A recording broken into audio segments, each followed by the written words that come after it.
¿Cómo están?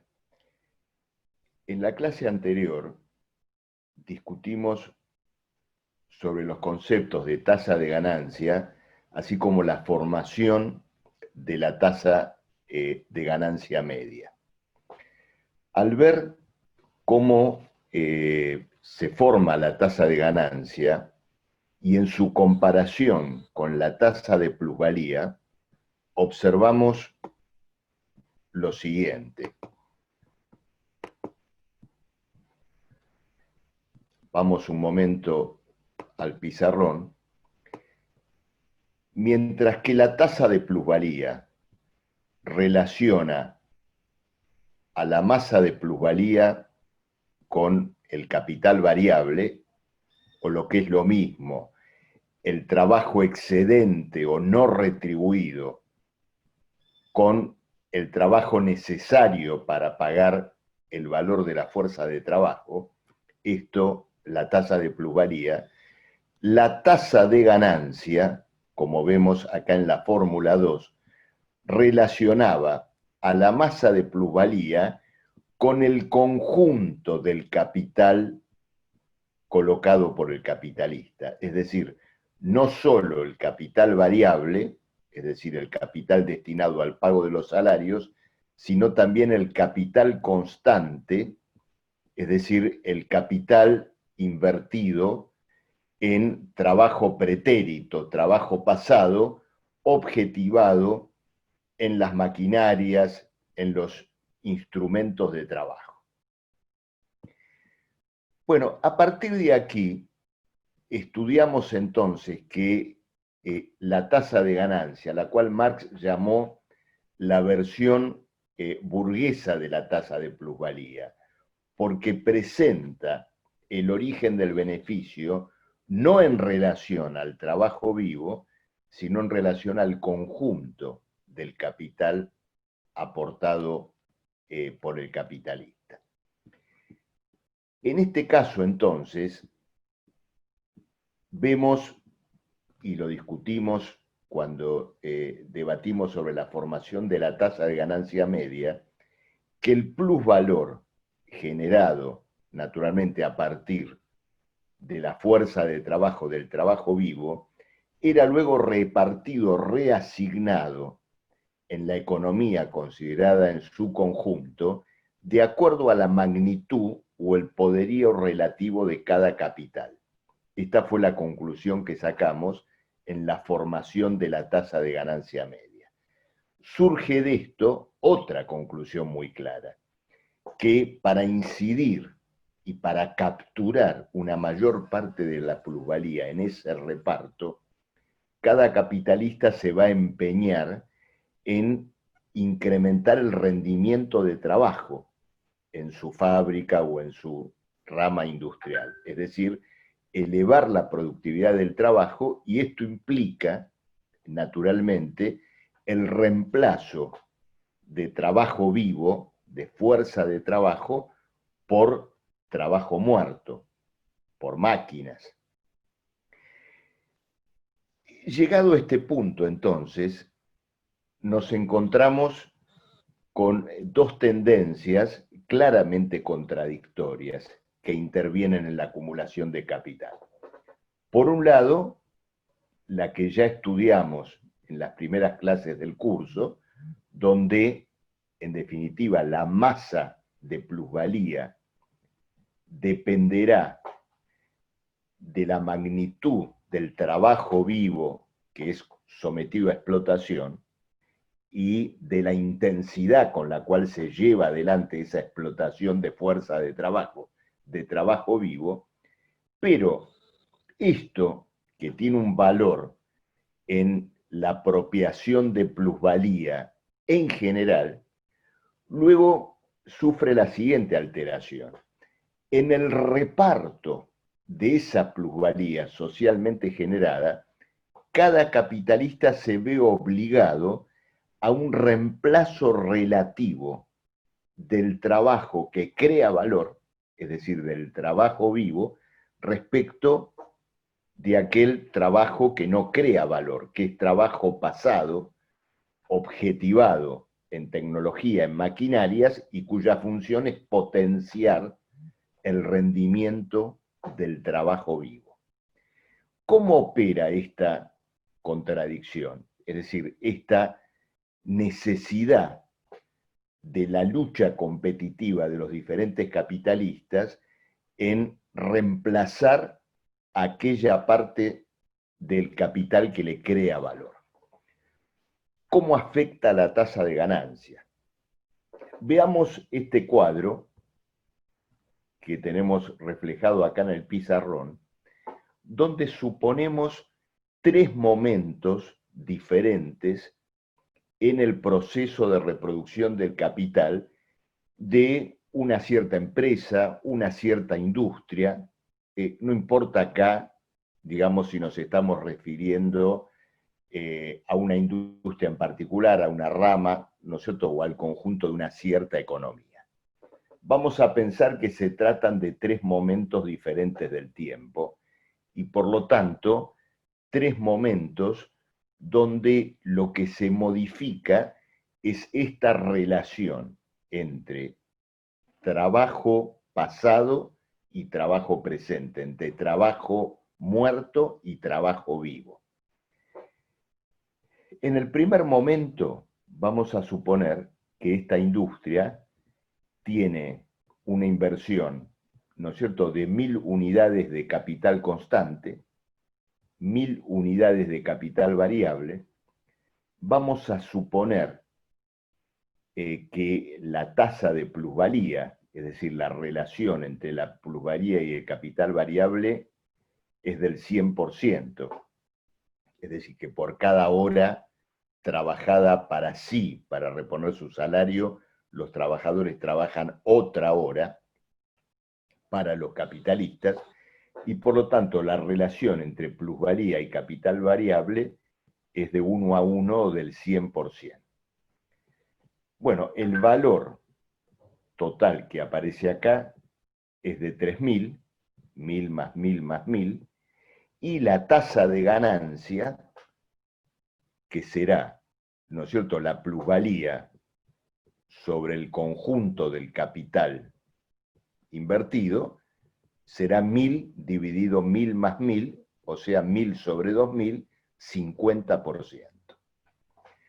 Bueno, vamos a suponer un segundo momento, un segundo estadio, donde la competencia entre capitalistas obliga a elevar la composición orgánica del capital, es decir, la relación entre capital constante y capital variable. En este segundo momento, lo que vemos es que por cada unidad de capital variable hay 4 de capital constante. Es decir, en términos de valor, cada obrero moviliza, en términos de instrumentos de trabajo, de tecnología o de maquinarias, el cuádruple de lo que representa el propio valor de su fuerza de trabajo aportado a este proceso de producción. Es decir, ha aumentado el rendimiento del trabajo, digamos, por la vía de incrementar el trabajo pasado, trabajo muerto que moviliza cada trabajador.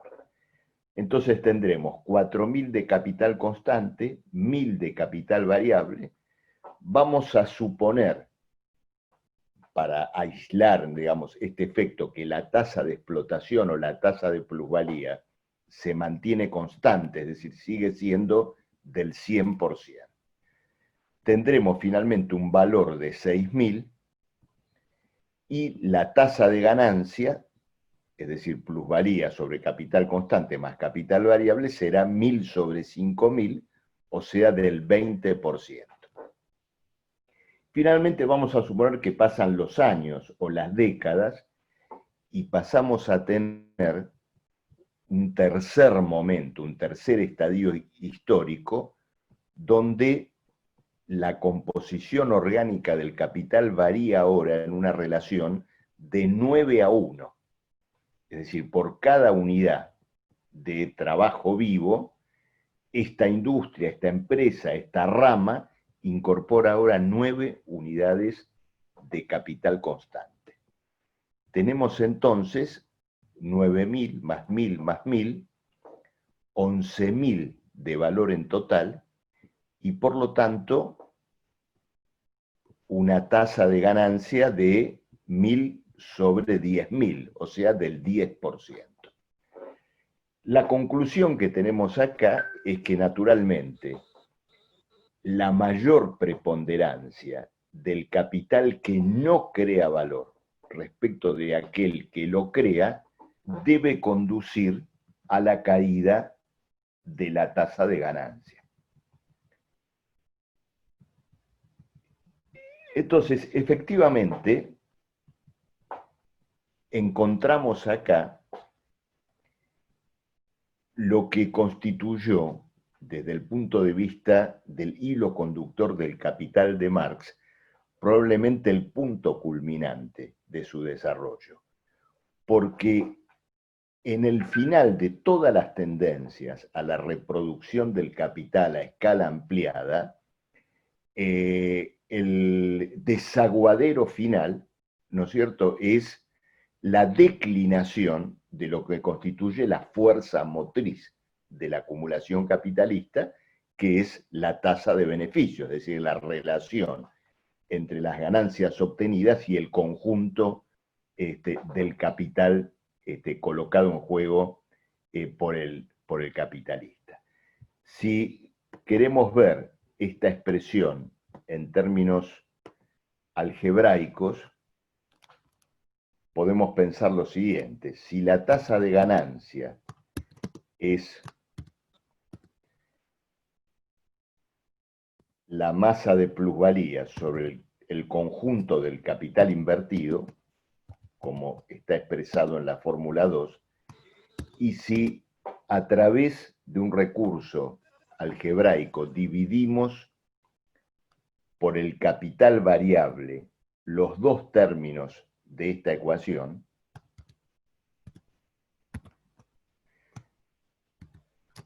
es decir, hacemos esto, bueno, ¿qué es lo que tendríamos acá?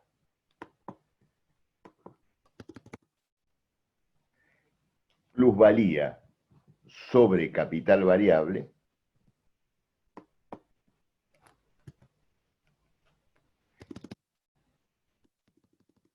y luego en el término divisor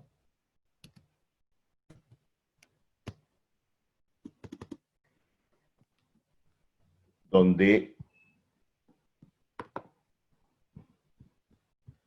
antes teníamos capital constante más capital variable. Si dividimos esta expresión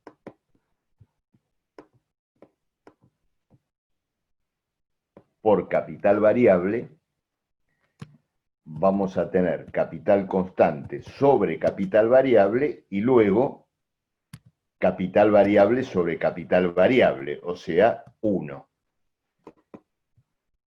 Tenemos entonces acá, a través de esta transformación algebraica, otra forma de expresar la tasa de ganancia. Pero, ¿qué nos dice esta fórmula? Lo que nos dice es que la tasa de ganancia evoluciona positivamente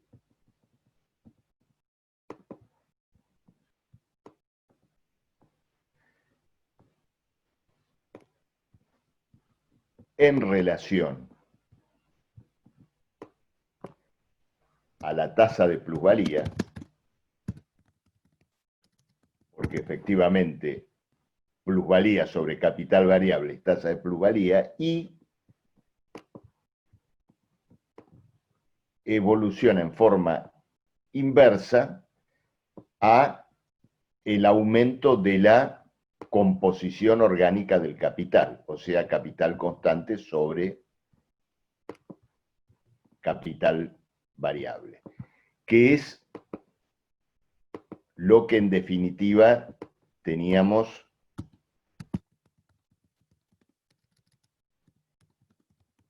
en el cuadro anterior.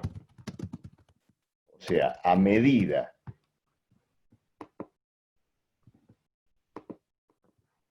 que aumenta la composición orgánica del capital, la tasa de ganancia debe caer. Y por lo tanto, dada una cierta tasa de plusvalía, el aumento de la composición orgánica del capital, es decir, de la relación entre trabajo muerto y trabajo vivo, debe conducir a una caída en la tasa de ganancia. Bueno, ¿cuál es el carácter decisivo, relevante de esta conclusión de Marx, de esta ley tendencial de la caída de la tasa de ganancia? Como otros de sus desarrollos en el capital, la ley tendencial de la caída de la tasa de ganancia reconoce también un hilo conductor con la economía política clásica. En este caso, fue David Ricardo quien lo precedió en el desarrollo de una tesis referida a la caída de la tasa de ganancia. Pero reflexionemos por un momento qué fue la caída de la tasa de ganancia en Ricardo y qué va a ser la caída de la tasa de ganancia en Marx. Para Ricardo, si nos detenemos y volvemos un momentito, ¿no es cierto?, hacia su obra y su teoría de la distribución del ingreso, en Ricardo la tasa de ganancia de los capitalistas, ¿por qué cae? Hay un análisis de la distribución de la riqueza social entre renta, ganancia y salario, entre terratenientes, capitalistas y trabajadores, y el análisis, de forma muy breve, es el siguiente. En la medida que la industria se expande e incorpora nuevos trabajadores, estos nuevos trabajadores necesitan mayores alimentos que se tienen que obtener extendiendo la frontera agropecuaria hacia las tierras sucesivamente menos fértiles. Entonces, esto conduce a un aumento de la renta del suelo que se traduce en un encarecimiento de los alimentos. Para otorgarle a los trabajadores el mismo poder de compra, o dicho de otro modo, el mismo salario real en términos de grano, en términos de alimentos, los capitalistas deben pagar un salario mayor. Pero este salario mayor, en términos nominales y no reales, conduce indudablemente a una caída en la tasa de ganancia del capital. En Ricardo, por lo tanto, la tasa de ganancia cae como resultado de una insuficiencia en el desarrollo capitalista. Es decir, el peso de la renta del suelo, la pretensión de captura de renta por parte de una clase social precapitalista, que es la clase terrateniente, conduce, ¿no es cierto?, conduce a esta situación. Esta es la visión, ¿no es cierto?, que podemos... Decíamos entonces que la declinación de la tasa de ganancia en Ricardo aparece como resultado de la insuficiencia del desarrollo capitalista. Es decir, la tasa de ganancia industrial cae por el peso de la renta del suelo y de una forma social, de hecho, anterior al propio capitalismo. En Marx, la tasa de ganancia cae por las razones antagónicas, por las razones opuestas. Es decir, la tasa de ganancia declina en Marx como resultado del propio desarrollo capitalista. Es decir, las leyes que llevan al aumento en el rendimiento del trabajo, a sustituir trabajo vivo, creador de valor, por trabajo muerto, no creador de valor, algo que es absolutamente inexorable y es el resultado de la propia competencia entre capitalistas. Bueno, estos movimientos inexorables de concurrencia entre capitales conducen a la declinación de la tasa de ganancia. Por este motivo, indudablemente, la ley tendencial de la declinación de la tasa de ganancia fue el momento culminante del Capital de Marx, en la medida que el autor del Capital logró probablemente su mayor propósito al estudiar y al introducir el bisturí en la economía capitalista. ¿Cuál era ese propósito? Bueno, mostrar que las propias leyes de movimiento del capital son las que conducen a la sociedad del capital, al capitalismo, a su declinación. Todavía antes de haberse abocado a escribir el Capital, Marx ya había señalado que una sociedad solo puede concebirse si las semillas o los gérmenes de ella, de esa nueva sociedad, están presentes en la sociedad que existe hoy. Bueno, en este caso, ¿no es cierto?, aparecen los que serían los gérmenes de la disolución de la vieja sociedad, que es justamente esta tesis de la declinación de la tasa de ganancia. Ahora bien, varias veces cuando nos referimos a este tema hablamos de ley tendencial. ¿Qué quiere decir esto? Que la declinación de la tasa de ganancia no opera de un modo lineal o absoluto, sino que se impone finalmente a través de un movimiento contradictorio, donde aparecen causas contrarrestantes a la caída de la tasa de ganancia. Marx se va a detener muy rigurosamente en analizar estas causas contrarrestantes para concluir finalmente en que el movimiento de estas causas contrarrestantes no logra anular la tendencia a la caída de la tasa de ganancia y en muchos casos lo retroalimenta.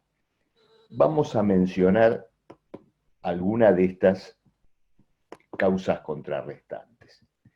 Bueno, la primera de ellas tiene que ver indudablemente con el aumento de la tasa de plusvalía. Y esto probablemente ustedes mismos, mirando las expresiones que vinimos desarrollando en la clase, ya se lo habrán configurado. Efectivamente, si volvemos a esta expresión y recordamos la transformación que habíamos hecho en esta expresión,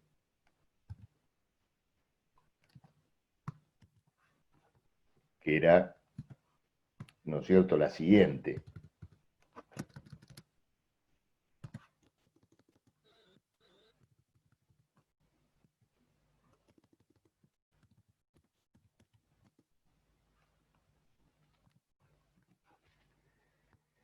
Si volvemos a esta expresión, bueno, es muy claro que si la tasa de plusvalía que tenemos acá va para arriba,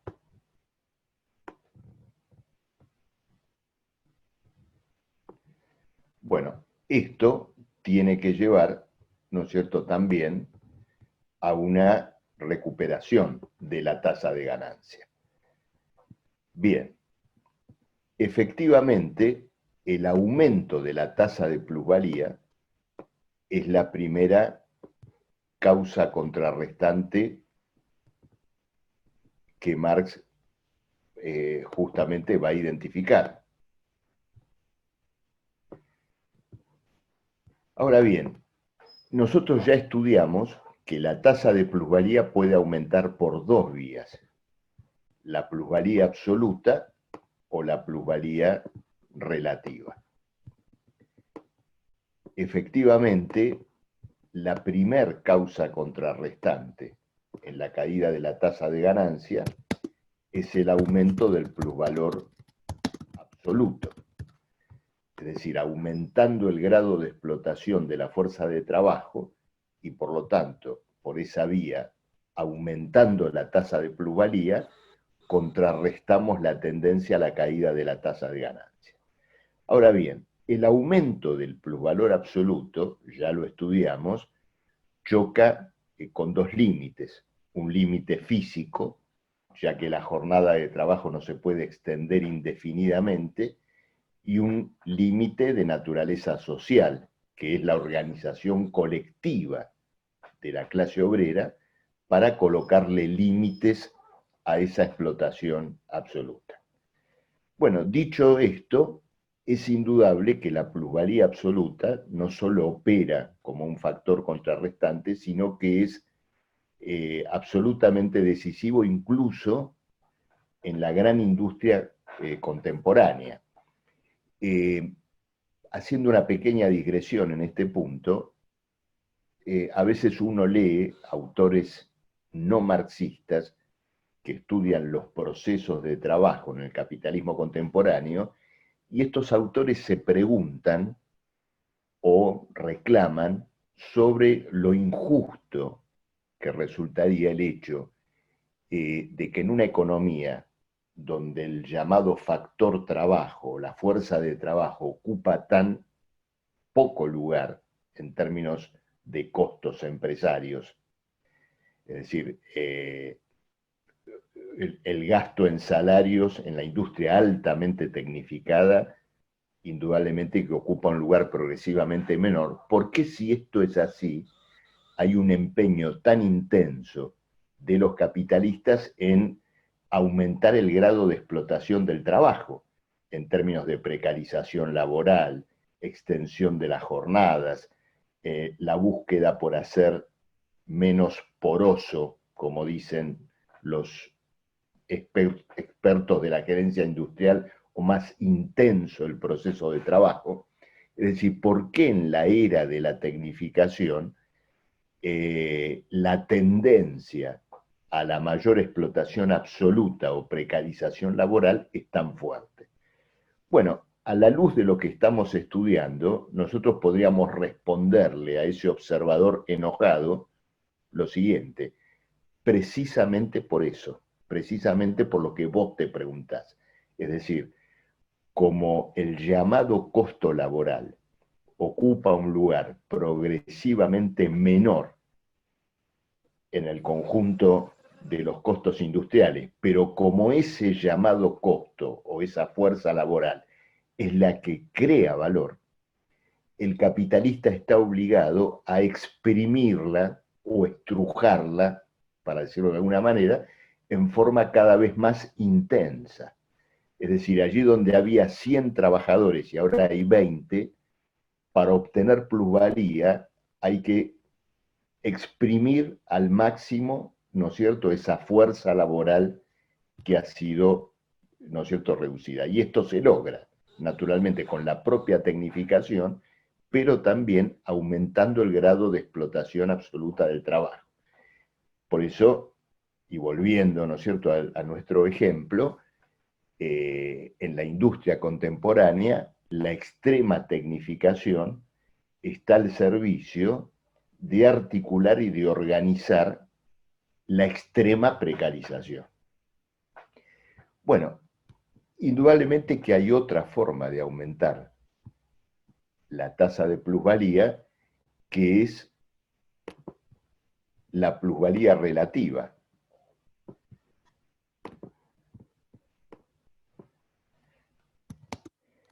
que no tiene, ¿no es cierto?, los límites que habíamos analizado en el caso anterior. Bueno, con la plusvalía relativa, sin embargo, entramos en una suerte de circularidad en el análisis de la ley tendencial. ¿Por qué motivo? El capitalista puede aumentar la plusvalía relativa y hacer más productivo el trabajo humano, pero para eso tiene que incrementar la composición orgánica del capital.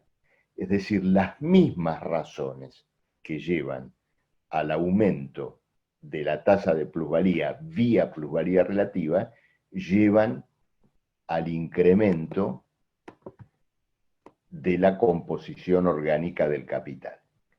Y por lo tanto, digamos, como causa contrarrestante, el aumento del plusvalor relativo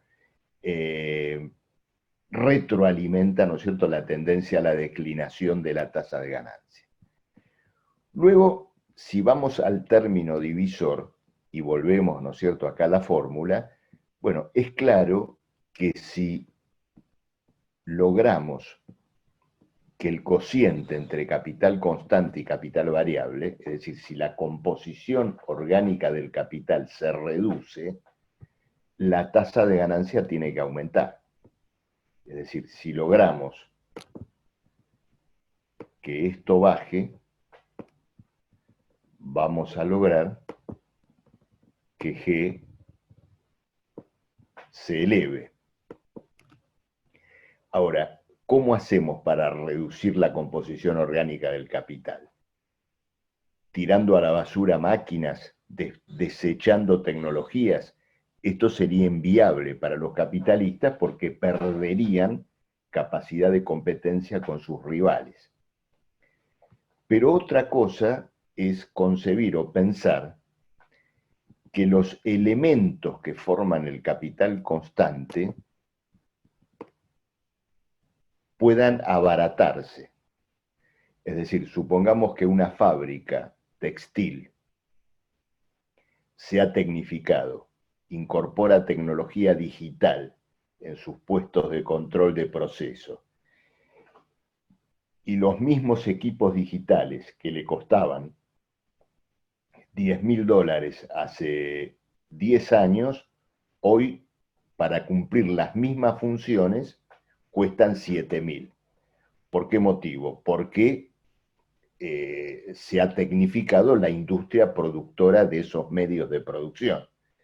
Es decir, que abaratando los medios de producción, y esto es una tendencia del propio desarrollo capitalista y de la competencia entre los productores de medios de producción, bueno, se puede lograr de ese modo una reducción en la composición orgánica del capital y por esa vía una recuperación de la tasa de ganancia.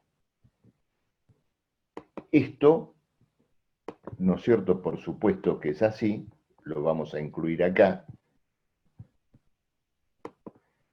y vamos a colocar menor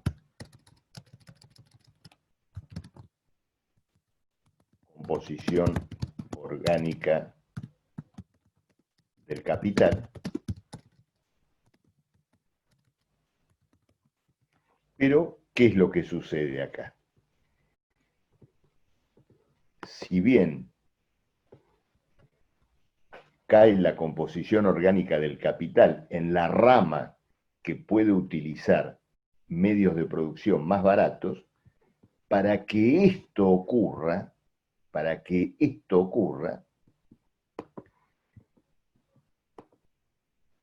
se tiene que tecnificar las ramas productoras de medios de producción y por lo tanto aumentar la composición orgánica del capital de los productores de medios de producción. Es decir, que lo que contrarresta la caída de la tasa de ganancia en aquellos que emplean medios de producción se ve contrarrestado por el aumento de esa composición orgánica en los que producen los medios de producción y logran con una mayor tecnificación abaratar el costo de esos medios de producción. Bueno, el análisis de Marx de las causas contrarrestantes se extienden a varios otros factores importantes. Uno que se puede mencionar, pero que en cierto modo puede incluirse como parte del aumento de la plusvalía absoluta, es lo que él llama un aumento en la sobrepoblación obrera relativa. Es decir, que la disposición de trabajadores dispuestos a colocar su fuerza laboral como resultado de fenómenos migratorios o de la propia acumulación de capital, reemplazo de trabajadores por máquinas, incremento del ejército de reserva de desocupados. Bueno, estos fenómenos pueden contribuir a bajar el valor de la fuerza de trabajo y por esa vía tender a una recuperación de la tasa de ganancia. Lo importante en este análisis es que las causas contrarrestantes, nosotros como señalábamos antes, o presentan ellas mismas límites inexorables, como el caso de la plusvalía absoluta, o en el caso de operar, terminan realimentando, ¿no es cierto?, las tendencias, la tendencia a la declinación. Entonces, este aporte fundamental, y como decíamos antes, de remate del Capital de Marx, le otorga una sustancia y un contenido a las crisis capitalistas, su naturaleza y su origen, porque ubica el origen de estas crisis en la propia dinámica de la acumulación capitalista. En los economistas burgueses y en la economía política clásica, naturalmente que dominó la tesis del llamado equilibrio general. Es decir, que en el capitalismo virtualmente se descartaba la posibilidad de una crisis sistémica o general, y allí donde existía debía ser atribuida a factores externos al propio sistema económico.